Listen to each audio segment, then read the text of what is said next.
पहिले नोटबंदी पाहिली, मग देशबंदी पाहिली, आता हे गॅसबंदी पाहत आहे. पण माया देराचं लग्न काही पाहायला भेटून नाही राहिलं. हो ना बापा, खरंच ना. कारण पहा आता, नोटबंदीच्या काळात म्हणलं गॅस होता, घरी लग्नाचे पाहुणेही आले तयार होते, पण कॅश नव्हती.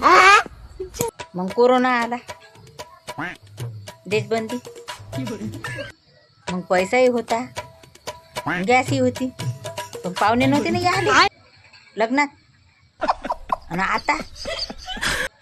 आता पैसाही आहे, लग्नात आले नाही का म्हणलं, पाहुणेही तयार आहे आणि गॅस नाही आहे. कसं लग्न नाही का होणार आहे मग त्याचं आलं. तुम्हीच विचार करा, तेव्हापासून राहिलं म्हणलं लग्न व्हायचं.